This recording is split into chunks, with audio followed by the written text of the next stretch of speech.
하나님의 말씀 로마서 13장 8절에서 10절입니다. 신약성경 257페이지를 찾으시기 바랍니다.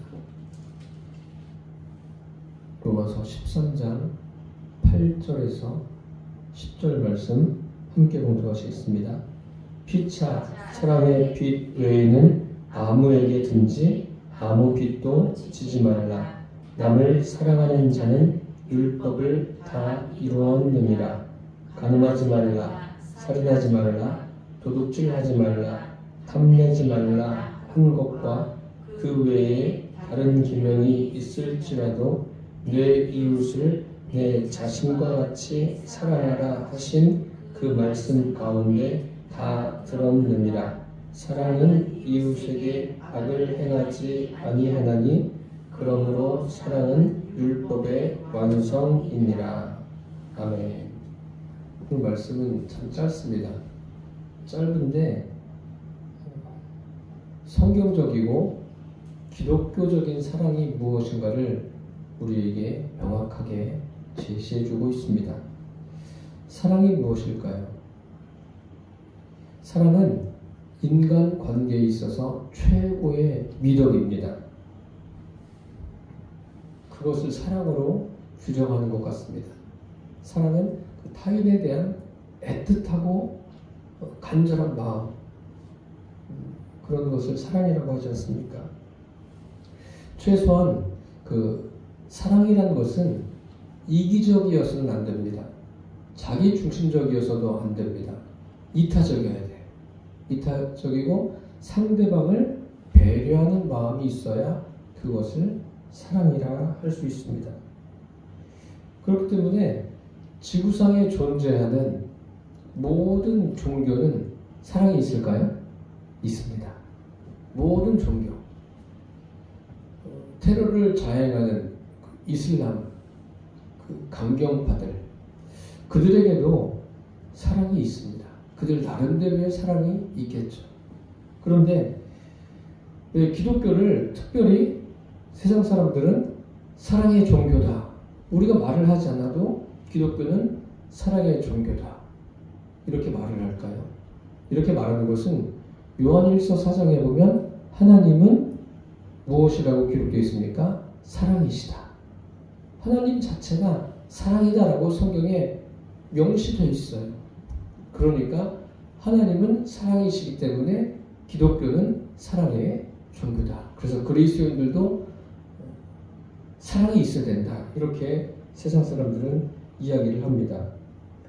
오늘 10절 말씀에 보시면 성경적 사랑, 기독교적인 사랑이라는 것은 이웃에게 악을 행하지 않는 것, 그리고 9절에 보시면 악을 행하지 않는 것은 소극적인 면인데 그것에 비해서 좀 더 적극적으로 이웃을 내 자신과 같이 사랑하라, 이렇게 말씀하고 있지 않습니까? 여기까지만 알면 우리가 사랑이 이런 거구나 확 와닿습니까? 아니잖아요. 아직 뭔가 부족해요. 그래서 사랑은 10절에 어떻게 기록되어 있습니까? 율법의 완성이다. 다시 말씀드리면 율법과 관계가 있는 거예요. 율법이 없는 사랑이라는 것은 사랑이라고 말할 수가 없습니다. 그 인간관계에 있어서 최고의 미덕인 이 사랑이 가장 절대적인 요소가 뭐라고요? 율법입니다. 사랑과 율법과의 관계. 율법을 떼놓고서는 사랑이라고 말할 수가 없는 거예요. 그래서 사랑은 율법의 완성이다, 이렇게 말하고 있습니다. 그래서 사랑은 우리가 현재도 사랑을 하면서 살아가고 있지만 사랑이라는 것은 미래지향적인 면이 큽니다. 미래지향적인 부분이 커요. 현실에서도 그 인간관계에서도 사랑하지 않습니까? 그런데 그것으로 끝나는 게 아니에요. 사랑이라는 것은 미래지향적인 거예요. 어떤 면에서 그런가 하면 우리 인간관계에서의 사랑은 인간관계에서 끝납니다. 그렇지만 이제 제가 오늘 말씀드릴 하나님의 사랑이라는 것은 이 현실에서 끝나지 않습니다. 어디로 이어집니까? 내세로 이어지는 것이 하나님의 사랑이라 할 수 있습니다. 그래서 세상 사람들은 거기까지는 몰라요. 그냥 하나님은 사랑이시다. 그래서 어느 정도로 아냐면, 그래서 십자가에서 생명을 주셨다. 뭐 이런 정도로 알까요? 그래서 기독교는 사랑이다. 그렇게 이야기하는데, 그들이 알고 있는 대로 그 정도가 아니죠. 사랑은 우리가 감정적으로 하지만 감정이 아니라 이성적인 거예요. 굉장히 이성적인 겁니다. 그래서 제가 한 가지 질문을 할게요. 여러분들은 자신을 사랑하십니까? 우리는 아담의 후손이에요. 아담의 후손인데 우리 자신을 사랑하십니까? 그래서 상담할 때 그런 상담들을 하죠. 자기에 대해서 그 사랑이 부족한 사람들에게 자기가 자기를 이렇게 포옹하면서 축복하고 칭찬하고 잘했다. 자기 이름을 불러가면서 자기를 칭찬하는 그런 것을 하지 않습니까? 인간사에서 그렇게 자기 자신에게 격려하고 위로하고 소망을 주는 것은 필요합니다. 그러면 자기 자신을 사랑하는 가장 최고의 표현이 무엇일까요? 성경에서 말하는 자기 자신을 사랑하라. 오늘 9절 말씀해 보시면 내 이웃을 내 자신과 같이 사랑하라. 내 이웃을 내 자신과 같이 사랑하라. 이웃을 사랑하려면 먼저 누구를 사랑해야 돼요? 자기 자신. 나를 사랑해야 돼요. 나를 사랑하는 최고의 사랑이 뭐죠? 어떻게 하는 게 나를 사랑하는 걸까요? 나를 위해서 좋은 음식을 먹고 나를 위해서 취미생활을 많이 즐기고 하고 싶은 거, 또 스트레스 받지 않고 나에게 항상 기쁨을 주는 그런 것이 나를 사랑하는 것일까요? 그것도 사랑하는 어떤 한 부분은 될 수 있겠죠. 될 수 있겠는데 나를 사랑하는 가장 최고가 무엇일까요? 성경이 말하는 나를 사랑하는 것은 무엇일까요? 다른 것이 아니라 나의 영혼이 구원받는 거예요. 나의 영혼이 구원받는 것이 나를 사랑하는 거예요. 구원받는 것이 무엇이라고 말씀드렸습니까? 내 안에 예수님을 주님으로 모셔드리는 것. 이것이 사랑의 최고봉입니다. 내가 나를 사랑하는 최고가 뭐예요? 영혼 구원 아닙니까? 영혼 구원을 빼놓고 다른 것으로 나를 사랑한다면 어떨까요? 의미가 있습니까? 한번 곰곰이 생각해 보세요. 그것은 아무런 의미가 없습니다. 성경에 온 천하를 얻고도 내 목숨을 잃으면 너에게 무엇이 너에게 유익하냐? 하나님이 내 안에 들어오셔서 나에게 생명이 되시고 내 인생을 나와 함께 동행하는 것, 이것이 없다면 내가 사는 그 의미가 무엇이겠습니까? 실제로 많은 것을 소유하고 원하는 것을 다 이루었어요. 그런데 생명을 잃어버리면 세상적으로도 참 안타까운 것 아닙니까? 의미가 없잖아요. 하물며 주님은 무엇을 말씀하십니까? 너희가 영혼의 생명이 없으면 무슨 의미가 있겠느냐? 그 말씀이에요. 너희를 사랑하느냐? 그렇다면 너희 영혼의 생명을 얻어라. 생명이 있어야 된다. 그 말씀을 하시는 거예요. 그럼 사랑은 율법의 완성이다. 율법과 연관이 있다고 말씀드렸습니다. 이 율법을 우리는 잘못 해석하는 경향이 있습니다. 잘못 해석한다는 것은 오늘 본문에도 간음하지 말라, 살인하지 말라, 도둑질하지 말라, 탐내지 말라 이렇게 계명이 쭉 나옵니다. 또 그 외의 계명이라는 표현도 나오고 있습니다. 그러면 이 계명을 지킨다는 게 무엇입니까? 율법을 지킨다는 게 여기 간음하지 말라고 그랬으니까 간음하지 말아야지. 살인하지 말라고 그랬으니까 살인하지 말아야지. 이렇게 하면 이 말씀대로 지켜지는 겁니까? 그렇게 생각하세요? 한번 잘 생각해 보세요. 그렇지 않습니다. 그렇게 생각하니까 많은 오류가 일어나는 거예요. 특별히 예수님께서 산상수훈에서 마태복음 5장, 6장, 7장에 처음으로 입을 열어서 가르치지 않습니까? 심령이 가난한 자는 복이 있나니 천국이 저희 것이며 애통하는 자는 복이 있나니 저희가 위로를 받을 것이며 온유한 자는 복이 있나니 저희가 땅을 기업으로 받을 것이며 쭉 나옵니다. 나오는데 한번 생각해 보세요. 이 말씀이 도덕적으로, 윤리적으로 그대로 지키라는 말씀입니까? 그런 것이 아니에요. 다 여기에는 영적인 의미가 있다는 것을 기억하셔야 돼요. 여기 오늘 말씀에도 그렇지 않습니까? 9절에 10계명을 보면 9절이 10계명의 순서로 되어 있습니까? 아니에요. 간음하지 말라가 또 뒤로 가고 무엇이 올라와야 돼요? 살인하지 말라가 더 위에 있어요. 그런데 이거 왜 이렇게 순서가 바뀌었을까요? 바뀐 이유가 있겠죠. 사도 바울이 뭐 그냥 실수로 해서 이걸 바꿔 놓았을까요? 이제 이런 질문도 하는 사람이 있어요. 왜 10계명은 이렇게 되어 있는데 여기는 사도 바울이 왜 이렇게 기록해 놓았습니까? 라고 질문을 할 수도 있습니다. 이것을 제가 이제 좀 이따가 설명을 드리도록 하겠습니다. 이 구절에 내 이웃을 내 자신과 같이 사랑하라. 그 이웃을 자신과 같이 사랑하라. 이게 뭐예요? 내 영혼이 구원받았듯이 내 이웃의 영혼도 내가 구원받은 것처럼 그들도 구원하는 것만이 사랑하는 것이다. 그런 의미를 가지고 있습니다. 결국은 영혼 구원이 중요함을 성경이 우리에게 말씀해 주고 있어요. 세상 종교도 사랑을 말한다고 했어요. 사랑이 있습니다. 세상 종교에도 타인들을 위해서 배려하며 헌신하는 사람들이 굉장히 많이 있습니다. 그것을 사랑이라고 말합니다. 그러나 그것은 어디까지나 어떤 사랑입니까? 세상적인 사랑입니다. 인간이 할 수 있는 최고의 극치가 사랑이라 할 수 있습니다.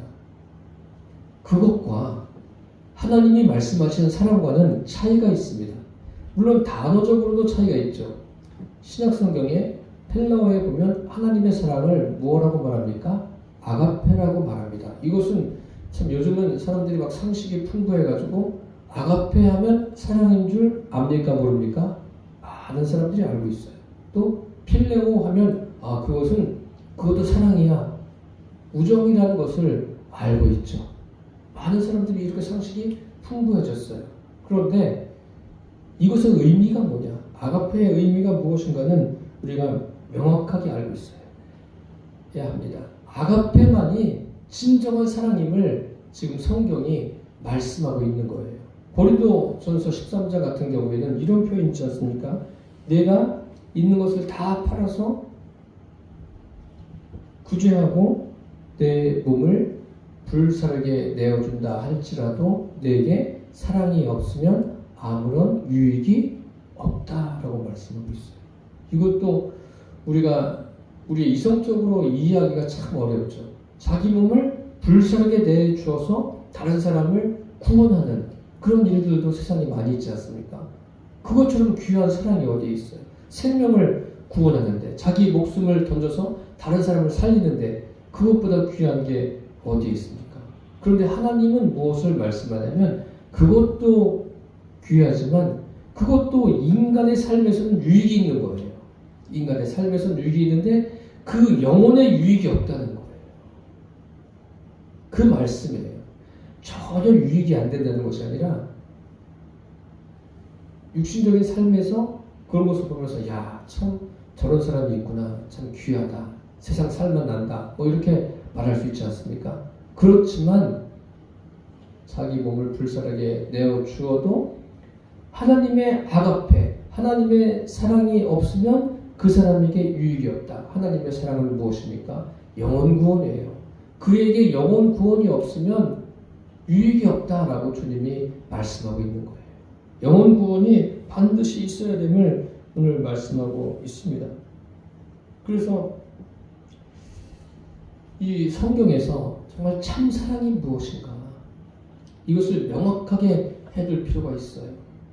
그것을 확실하게 보여주는 것 중에 하나가 누가복음 16장에 보면 부자와 나사로에 관한 이야기가 나오지 않습니까? 부자가 어떤 삶을 살았어요? 굉장히 부유했어요. 날마다 호화로에 연락하면서 또 고운 베옷과 자색옷을 입지 않았습니까? 그 고운 베옷과 자색옷을 입었다는 것은 단순히 그가 부자다, 부를 상징하는 것뿐만 아니라 성공했고 그 사람은 그 칭찬받을 만한 사람이다, 그런 의미를 가지고 있습니다. 그가 그렇게 평화롭게 살다가 죽습니다. 죽었는데 함께 비슷한 시기에 죽은 사람이 있죠. 거지 나사로로 죽습니다. 그래서 나사로는 죽어서 아브라함의 품에 안기고 부자는 지옥에 갑니다. 그런데 부자가 지옥에서 너무나 고통스러운 거예요. 고통스러워서 위를 보면서, 위를 봤겠죠 당연히. 그러니까 누가 보입니까? 아브라함 품에 있는 나사로가 보입니다. 그래서 이렇게 말하죠. 나사로의 손가락에 물을 찍어서 내 혀를 서늘하게 해주십시오. 얼마나 고통스러운가. 사실 생각해 보십시오. 손가락 끝에 물을 찍어서 혀에다 대보세요. 시원해요? 칼질 난다고 그렇게 하면 시원합니까? 그렇지 않잖아요. 그러면서 그 고통스러운 상황에서 무엇을 생각하냐면 자기 형제들을 걱정합니다. 내 형제들은 이곳에 오면은 안 되겠구나. 그래서 간청하지 않습니까? 나사로를 보내주십시오. 나사로가 살아나면 내 형제들이 하나님을 믿을 것이다. 그런 생각을 가지고 이야기하지 않습니까? 그래서 나사로를 살려 보내주시면 좋겠다는 의미로 이야기하지 않습니까? 그런데 답은 어떤 답이 돌아옵니까? 모세와 율법이 있다. 그 모세와 선지자가 있다. 결국은 뭐예요? 하나님의 말씀이 있다는 거예요. 하나님의 말씀을 듣고 그가 판단해서 또 분별해서 듣고 주님을 영접하면 구원받게 되지만 그렇지 않으면 구원받지 못하는 거죠. 나사로가 살아나서 가면 그들을 가서 구원하는 게 아니라는 말씀입니다. 그러면 생각해 보십시오. 이 부자가 도대체 어떤 사람일까요? 이 부자도 우리가 그런 생각을 할 수 있어요. 설교를 계속 듣다 보면은 부자는 좋은 사람이에요, 나쁜 사람이에요? 그냥 머릿속에 부자하면 나쁜 사람 이렇게 각인이 되는 거예요. 그런데 그러면 세상의 모든 부자가 나쁜 사람입니까? 아니에요. 그렇게만 생각할 필요는 없습니다. 이 부자도 나름대로 열심히 산 사람이에요. 열심히 살아서 성공한 사람이죠. 모르겠습니다. 부모에게 얼마를 받았는지는 모르겠지만 어쨌든 부모에게 받았다고 해서 그냥 풍청풍청하면 그 사람도 거지가 될 수 있는 거 아니에요. 그런데 열심히 노력한 거예요. 또 자기만 그렇게 산 것이 아니라 형제들에게도 같이 그런 거 있지 않습니까? 어떤 가족들은 형제들이 돈을 잘 벌면 또 자기 형제에게 돈 버는 방법도 일러주고 같이 돈을 버는 그런 경우도 왕왕 있습니다. 참 적지 않게 있는 거예요. 부자도 그렇게 하지 않았나 그런 생각이 듭니다. 어쨌든 자기가 성공을 거두었고 이 땅에서도 그렇게 좀 여유 있는 삶을 산 거예요. 그러니까 이 땅에서도 사랑을 베풀며 산 겁니다. 그렇게 볼 수도 있어요. 나사로를 이 사람이 무시했다, 학대했다 그런 말씀은 있지 않습니다. 그러면 사랑이 있었는데 지옥에 가서 보니까 무슨 생각이 드는 거예요? 그 사랑 가지고 있었으면 그냥 형제들이 그냥 그대로 그래 너희들도 다 여기로 와라 이렇게 해야 되는데 뭐라고 이야기했다고요? 내 형제 5이 있는데 그들은 여기 오지 않게 해주십시오. 이것도 생각해 보셔야 돼요. 어떻게 이런 생각을 했을까? 저는 그런 생각을 했어요. 지옥에 가면 사람이 더 그냥 악랄해지지 않을까? 그런데 나사로는 아니에요. 이게 뭘까요? 왜 이렇게 말을 할까요? 마음이 착해져서 너 마음이 이제 착해졌으니까 내가 너 구원할게. 하나님이 데려가십니까? 천국으로? 그런 거 아니죠. 뭐죠? 이 사람이 이 땅에 있을 때 가졌던 사랑은 종교적인 사랑이에요. 인간 관계에서만 통용되는 종교적인 사랑, 하나님과 관계없는 사랑입니다. 그런데 지옥에 와 보니까 무엇이 보입니까? 내가 살았을 때 했던 사랑은 나를 구원하는 사랑이 아니구나. 나를 구원의 길로 이끄는 사랑이 아니구나. 영원 구원과는 무관한 삶을 내가 살았구나. 그래서 깨닫는 거예요. 깨달아서 간청하지 않습니까? 구하지 않습니까? 무엇을 의미합니까? 깨달을 수는 있지만 때는 이미 늦은 거예요. 부자에게도 늦었지만 이제 형제들에게는 각자 자기들의 몫이 있는 거예요. 자기들이 그 길을 가야 되는 거예요. 무슨 말씀인지 이해가 되십니까? 이 땅에서는 사랑이 없는 사람이 아니에요. 종교적인 사랑을 가지고 있었는데 그것이 부자를 구원의 길로 이끌지 못한 거예요. 구원의 길로 이끌 수 있는 것은 오직 무엇만 가능합니까? 하나님의 사랑. 그 하나님의 사랑은 뭐예요? 내 안에 예수님을 주인으로 영접하는 것. 영혼 구원받는 게 자기를 사랑하는 거예요. 자기를 사랑하는 것과 같이 이웃을 사랑하는 것은 무엇입니까? 자기가 구원받는 것처럼 이웃도 구원의 길로 이끄는 거예요. 이것을 말씀하고 있는 겁니다. 그래서 참 사랑은 무엇이냐면 영혼을 사랑하는 거예요. 영혼을 사랑하는 게 참 사랑입니다. 인간이 가지고 있는 문제가 무엇일까요? 그것은 다른 데 있지 않습니다. 잘못된 사랑을 하는 게 문제예요. 아담이 심판을 받을 때 하나님께서 그런 말씀하시지 않습니까? 너는 내가 너에게 먹지 말라고 한 나무의 과실을 먹었다. 그래서 너는 저주받는다. 이렇게 말씀하십니다. 아담은 자기 아내를 사랑한 거예요.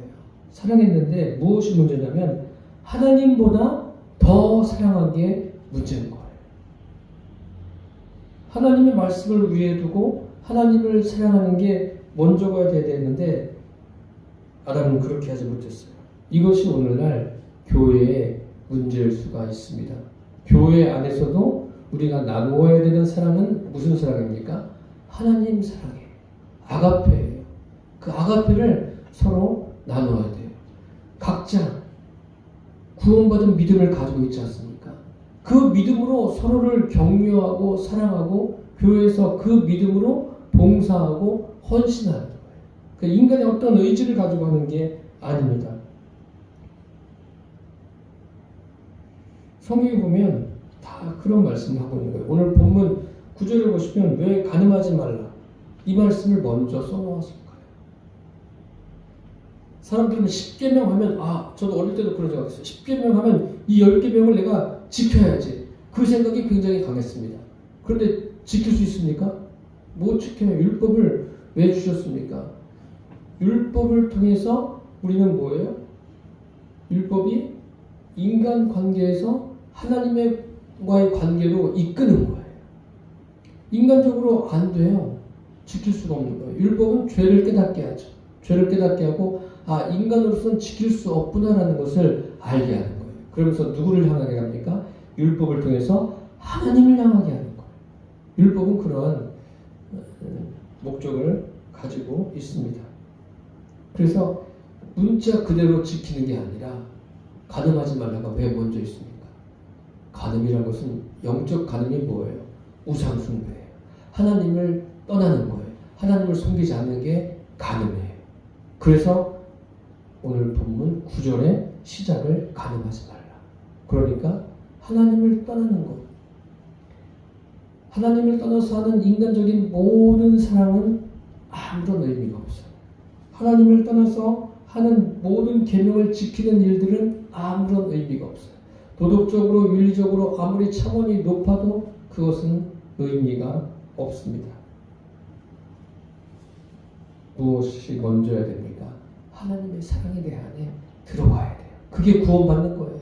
주님이 내 안에 들어오시는 게 구원입니다. 이것을 잊지 마십시오. 이게 아가페. 인간이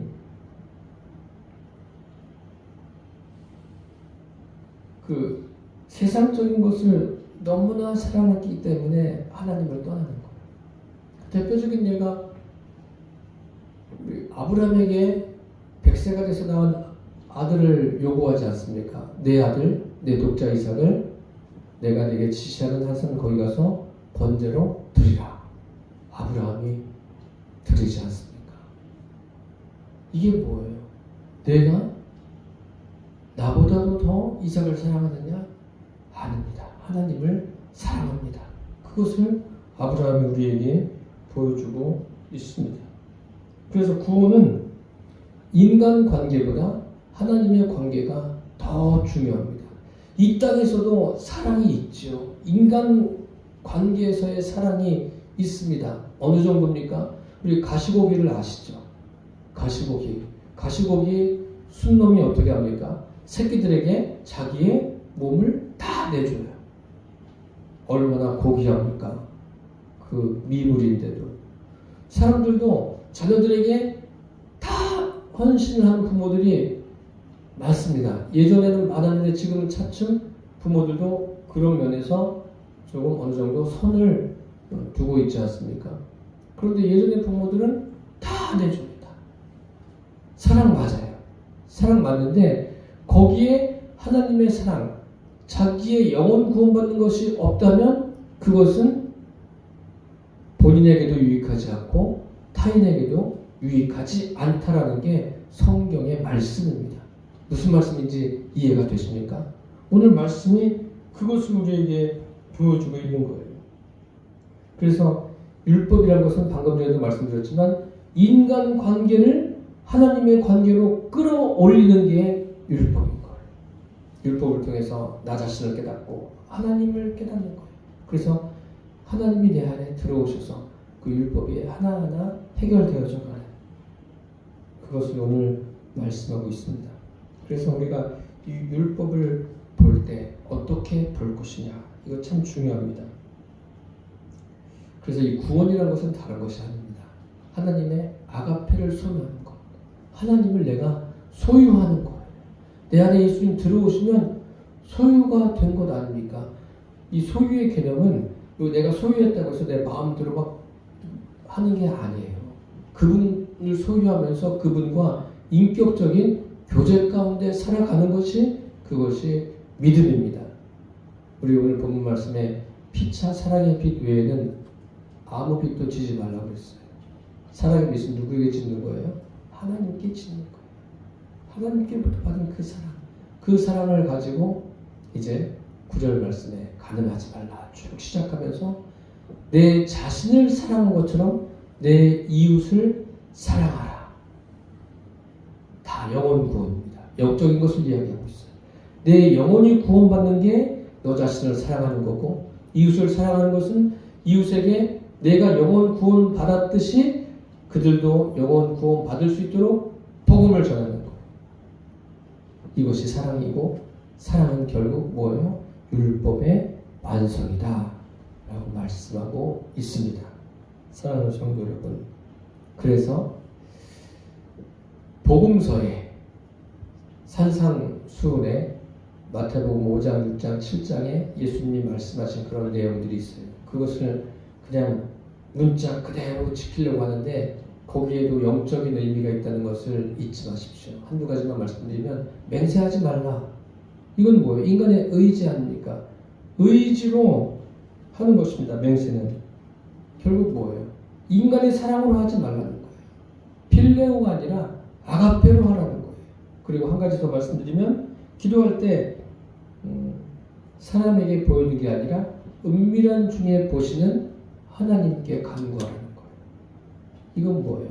결국 하나님과의 관계입니다. 은밀한 중에 보신 하나님께 기도한다. 그래가지고 그냥 사람들이 없는 데만 찾아다녀서 기도하는 그런 의미가 아니에요. 사람들이 있어도 뭐예요? 하나님과 나와의 관계, 하나님을 의식하는 그러한 믿음. 하나님은 그것을 원하시고 그게 바로 뭐예요? 아가페예요. 그게 하나님의 사랑입니다. 우리 안에 들어있는 게 하나님의 사랑이고 그래서 저와 여러분은 그 사랑으로 구원을 받았습니다. 이제 그 사랑의 능력으로 우리에게 주어진 삶을 살아내시고 이제 내가 나를 사랑하는 그런 믿음을 갖지 않았습니까? 구원의 믿음을 가지셨어요. 이제 그 믿음으로 타인을 사랑하는 그래서 구원으로 이끄는 저와 여러분 되시기를 예수님의 이름으로 축원합니다. 기도하겠습니다. 살아계신 주님, 사랑이 무엇인가를 우리가 분명하게 알게 해주셔서 감사합니다. 인간적인 사랑도 있지만 하나님이 요구하시는 사랑, 하나님이 말씀하시는 사랑은 아가페임을 알게 해주셨습니다.